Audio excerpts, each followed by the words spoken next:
월급 받는 날만큼 기분 좋은 날이 없죠. 그런데 통장 찍힌 금액을 보면 1년 전이랑 거의 똑같아요. 작년 이맘때도 똑같은 실망감을 느꼈던 기억이 나는데 또 똑같은 상황이 반복되는 거예요. 물가는 계속 오르는데 내 통장 잔고는 제자리 걸음이에요.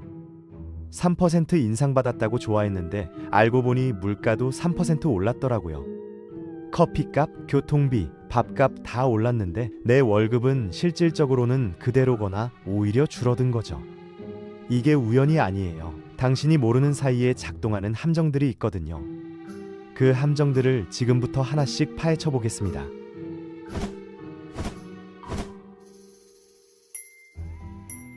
대부분의 직장인이 가장 먼저 빠지는 함정은 회사가 내 편이라고 착각하는 겁니다. 좋은 상사 만나면 감사하죠. 회사 분위기 좋으면 다행이라고 생각하고요. 그런데 본질을 봐야 해요. 회사는 당신한테 최소한의 돈만 주면서 최대한 많은 일을 시키려고 하거든요.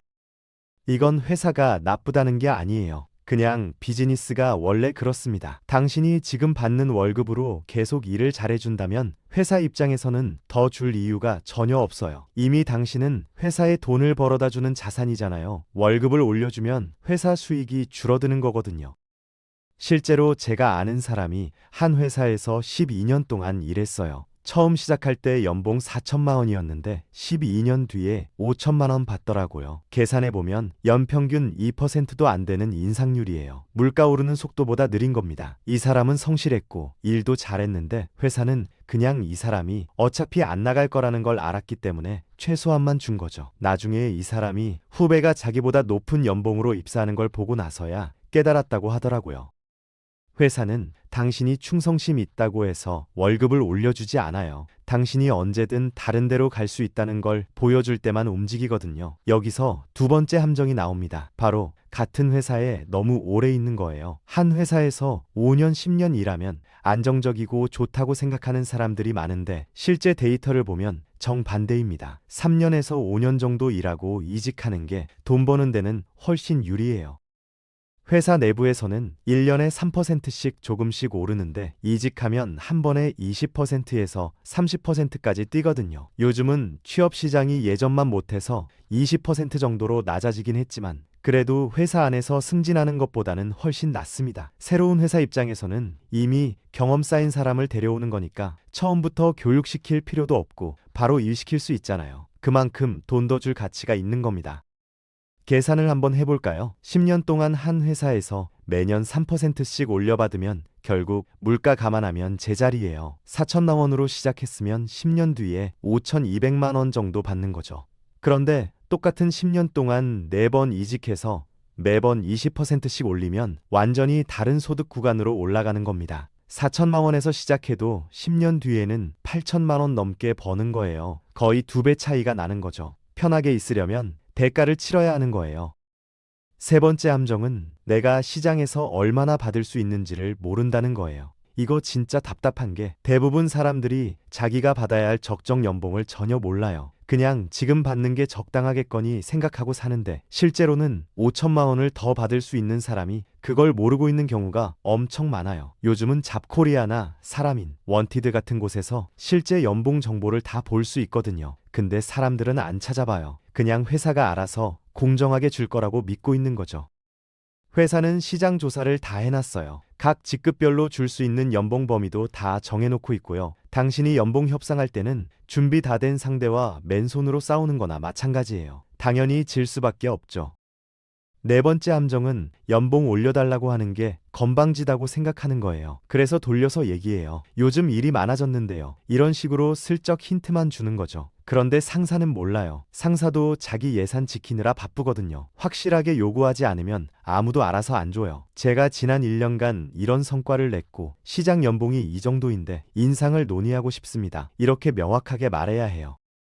연봉 올려달라고 하는 게 감사할 줄 모르는 게 아니에요. 당신이 만들어낸 가치랑 시장 데이터를 바탕으로 고용 조건을 협상하는 거거든요. 성공한 사람들은 전부 이렇게 합니다. 그런데 대부분은 어릴 때부터 가진 것에 만족하라고 배워서 더 달라고 하는 게 나쁜 짓이라고 생각해요. 이 생각 때문에 평생 몇억 원을 날리는 겁니다.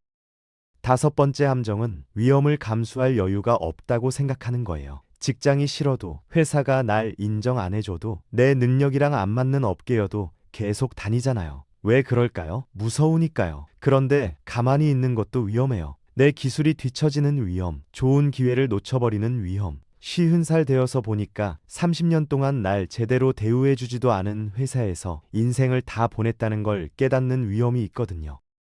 반대로 용기 내서 다른 회사로 옮기고 새로운 기술을 배우고 당당하게 협상하고 더 나은 분야로 공부해서 들어간 사람들은 훨씬 앞서갑니다. 물론 이직하면 새로운 시스템 배워야 하고 새 사람들이랑 관계 쌓아야 하고 다시 능력 인정받아야 하는 불편함이 있어요. 그런데 안 움직이는 게 훨씬 더 큰 손해예요. 5년 동안 제자리 월급 받는 손해는 몇 달 적응하는 것보다 훨씬 크거든요. 그리고 대부분 사람들은 생각보다 금방 적응합니다. 3개월에서 6개월이면 새 회사에 적응하는데 월급은 첫날부터 올라가 있죠. 여섯 번째 함정은 첫 제안을 그대로 받아들이는 거예요. 드디어 다른 회사에서 입사 제안이 들어왔어요. 지금보다 높은 연봉이에요. 너무 좋아서 바로 네 하고 승낙합니다. 축하해요. 당신은 방금 돈을 날렸습니다. 입사 제안은 협상이에요. 연봉만 협상하는 게 아니에요. 입사 보너스, 스톡 옵션, 재택근무, 휴가 일수, 입사 날짜, 직급 이런 거 전부 다 협상 가능해요. 제안 감사합니다. 며칠 검토할 시간을 주시겠어요? 라고 하면서 시간을 벌고 각 항목을 하나씩 살펴보는 거예요. 회사는 그 자리에 이미 예산을 정해놨거든요. 보통 처음 제시하는 금액보다 10%에서 15%는 높게 잡혀 있어요. 당신이 그냥 받아들이는지 테스트해 보는 거예요. 대부분 사람들은 그냥 받아들여요. 그래서 대부분이 첫날부터 깎여서 시작하는 거죠. 몇 분간의 어색한 협상이 수천만 원의 가치가 있어요. 그런데 사람들은 거래가 깨질까봐 무서워서 안 해요. 대부분은 안 깨져요. 협상했다고 제안을 취소하는 회사라면 어차피 다닐 가치가 없는 곳이에요. 일곱 번째 함정은 바쁜 거랑 생산적인 걸 똑같다고 착각하는 거예요. 매일 출근해서 매일 답장하고 회의하고 일하고 녹초가 될 때까지 일해요. 하루에 매일 50통 보내고 회의 3번 하고 보고서 작성하고 나면 진짜 바쁘거든요.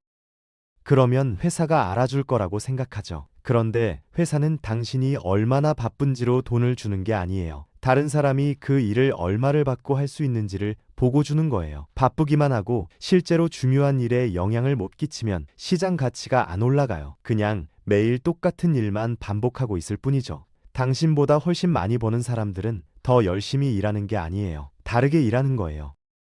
중요한 일에 집중하거든요. 큰 계약 따내는 사람, 핵심 시스템 고치는 사람, 중요한 프로젝트 이끄는 사람, 회사 방향을 전략적으로 생각하는 사람들이죠. 이런 사람들은 바쁘게 보이지 않을 수도 있어요. 회의도 적게 들어가고 메일도 별로 안 보내는데 정작 중요한 결정을 내리고 큰 성과를 만들어내거든요. 그게 시장 가치를 올리는 거예요. 바쁜 일은 그냥 당신을 그 자리에 묶어둘 뿐이에요. 여덟 번째 함정은 다른 데서도 필요로 하는 능력을 안 키우는 거예요. 지금 하는 일은 꽤 잘하게 됐어요. 시스템도 다 알고 회사 돌아가는 방식도 다 알죠. 이 회사에서 쓸 수 있는 능력은 개발했는데 문제는 그게 다른 데서는 안 먹힌다는 거예요. 만약 지금 나가면 다른 회사들이 내가 배운 걸 가치 있게 봐줄까요? 별로 안 그럴 것 같다면 당신은 잘못된 방향으로 자기 개발을 해온 거예요. 시장 가치가 높은 사람들은 여러 회사랑 업계에서 필요로 하는 능력을 가진 사람들이에요. 데이터 분석가면 어디서든 필요하죠. 예산 안에서 일정 맞춰서 프로젝트 완성시키는 프로젝트 매니저도 어디서든 필요하고요. 목표 초과 달성하는 영업사원도 어디서든 필요해요. 이런 능력들은 회사가 바뀌어도 통하는 거예요. 그런데 그냥 자기 회사 방식만 아는 사람은 다른 데서 쓸모가 없어요. 우리 회사 시스템에서는 이렇게 해요 라는 말 할 수 있는 거죠. 갇혀 있는 거예요. 유일한 선택지가 비슷한 회사에서 비슷한 일 찾는 거고 회사는 그걸 알아요. 그래서 당신 월급 그대로 두는 게 편한 거예요. 당신은 나가봤자 손해니까요. 아홉 번째 함정은 더 많이 벌 수 있다는 허락을 기다리는 거예요. 스스로 알아내서 억대 연봉 버는 사람들 많아요. 누가 허락해줄 때까지 기다리지 않았거든요. 상사한테 승인받지도 않았고요. 자기가 뭘 제공할 수 있는지 파악하고 어떻게 제공할지 알아내고 바로 실행에 옮긴 거예요. 그 사이 당신은 9시부터 6시까지 시키는 일만 하면서 누가 알아봐주고 승진시켜주고 월급 올려주기를 기다리고 있죠. 실제 세상은 그렇게 안 돌아가요. 스스로 기회를 만드는 거예요. 문제를 찾아내고 해결책을 내놓고 능력을 쌓고 사람들 앞에 나서고 인맥 만들고 도전을 받아들이는 거죠. 이 중에 어느 것도 허락받을 필요 없어요. 그런데 대부분은 평생 허락을 기다려요. 누군가가 자기한테 성공할 자격이 있다고 결정해 주기를 기다리는 건데 그런 사람은 안 와요. 스스로 결정해야 해요. 10번째 함정은 경력만 쌓으면 가치가 올라간다고 생각하는 거예요. 똑같은 일을 15년 했어요. 이 정도 경력이면 당연히 가치가 있겠죠. 물론 가치는 있어요. 그런데 생각보다 별로 없어요. 경력은 실제로 의미 있게 성장했을 때만 가치를 더해줘요. 새로운 걸 배웠다든지, 더 큰 책임을 맡았다든지, 리더십 능력을 키웠다든지, 지식을 넓혔다든지요. 1년차 때 하던 일이랑 15년차 때 하는 일이 본질적으로 다르고 레벨이 올라가 있어야 해요. 15년 동안 똑같은 일만 했다면 그건 경력이 아니라 그냥 반복이에요. 1년차 경력을 15번 반복한 거죠. 반복은 돈을 더 안 줘요. 성장이 돈을 주는 거죠. 11번째 함정은 인맥을 안 만드는 거예요. 당신의 모든 전문성 가치가 지금 직장에만 쏠려 있어요. 다른 회사 사람들을 몰라요. 업계에서 아는 사람도 없고요. 전문가 커뮤니티에도 안 들어가 있고 지금 직장 밖에서는 아무도 당신을 몰라요. 이건 엄청나게 위험하고 제한적인 상태예요. 좋은 기회는 인맥을 통해 와요. 더 나은 직장도 인맥을 통해 오고 높은 연봉도 인맥을 통해 오거든요. 업계의 인맥이 넓은 사람은 회사 동료들하고만 친한 사람이 절대 접할 수 없는 기회들을 먼저 듣게 돼요. 채용 공고가 올라오기도 전에 우리 회사에서 이런 자리 생기는데 관심이 있어? 이런 연락을 받는 거죠. 인맥은 필요할 때만 만드는 게 아니에요. 계속해서 만들어야 하는 거죠. 컨퍼런스 가고 전문가 그룹 들어가고 카카오톡 오픈 채팅이나 페이스북 그룹으로 사람들이랑 연결하고 커피 미팅하고 뭔가로 알려지고 자기 분야에 기여하는 거예요. 평균보다 계속 많이 버는 사람들은 강한 인맥을 가진 사람들이에요. 공개되기 전에 기회를 먼저 듣고 믿을 만한 사람한테 추천받고 선택지가 많아서 협상도 강하게 할 수 있는 거죠. 12번째 함정은 자기 일만 하는 거예요. X를 하라고 뽑혔으니까 X만 해요. 그 이상은 안 하죠. 비슷한 능력도 안 배우고 커리어 다음 단계가 뭔지도 모르고 자기 일이 회사 전체에서 어떻게 연결되는지도 이해 못해요. 박스 안에 갇혀 있는 거예요. 연봉 한계를 깨는 사람들은 주변에서 일어나는 일 전체를 이해하는 사람들이에요. 회사가 어디로 가는지 볼 수 있고 해결해야 할 문제를 찾아낼 수 있고 역할 사이를 이동하면서 책임을 키울 수 있죠. 직무 설명서에만 좁게 집중하지 않고 전체 그림을 보는 거예요. 이런 넓은 시각이 평균적인 돈 버는 사람이랑 좋은 돈 버는 사람을 가르는 거예요. 13번째 함정은 복리후생을 협상 안 하는 거예요. 다들 연봉 협상에만 집중하고 나머지는 다 무시해요. 그런데 복리후생도 진짜 돈이거든요. 건강보험, 퇴직연금 매칭, 스톡옵션, 유연근무제, 교육비 지원 같은 거요. 이 모든 게 실제로 돈으로 환산되는 가치가 있고 대부분 협상 가능해요. 회사가 연봉은 안 올려줘도 휴가를 덜을 더 주거나 교육비를 늘려주거나 주 4일 재택을 허용할 수도 있어요. 이런 건 당신한테는 실질적인 혜택인데 회사 입장에서는 현금 주는 것보다 부담이 덜하거든요. 그런데 입 밖으로 꺼내야 해요. 내가 뭘 원하는지 생각해보고 당당하게 협상해야 하는 겁니다. 회사가 주는 기본 조건만 받아들이면 또 손해보는 거예요. 마지막 함정은 내가 실제로 얼마나 벌 수 있는지를 스스로 낮게 잡는 거예요. 대부분 사람들은 자기한테 현실적으로 보이는 수준에서 생각을 멈춰요. 8천만 원 버는 게 말도 안 된다고 생각하니까 시도조차 안 하는 거죠. 1억 버는 건 특정 분야 사람들만 가능하다고 생각해서 거기까지 가려는 노력도 안 해요. 스스로 가능한 걸 정해놓고 그 임의의 천장을 기준으로 제한하는 거예요. 그런데 사실은 대부분의 천장이 상상 속에만 있어요. 스스로 만든 한계일 뿐이죠. 똑같은 분야에서 똑같은 배경으로 똑같이 신입부터 시작한 사람이 지금 훨씬 많이 버는 이유는 그 한계를 받아들이지 않았기 때문이에요. 시키는 일만 하는 게 자기 역할이라고 생각하지 않았어요. 가치를 만들고 그에 대한 대가를 받는 게 자기 역할이라고 생각했죠. 완전히 다른 접근이에요.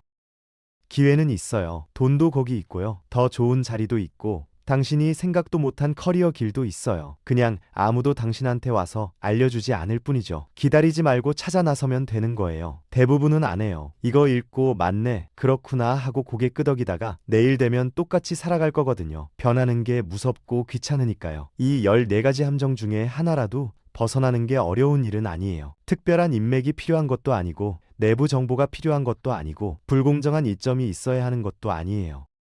그냥 직장 있는 게 감사한 직원처럼 생각하는 걸 멈추고 자기 시장 가치를 이해하고 적극적으로 키워나가는 전문가처럼 생각하면 돼요. 편하게 지낼 수도 있어요. 매년 3%씩 받으면서 왜 앞으로 안 나가는지 궁금해하면서 살 수도 있고요. 아니면 이 함정들을 하나씩 벗어나서 자기 능력에 맞는 커리어랑 수입을 실제로 만들 수도 있어요.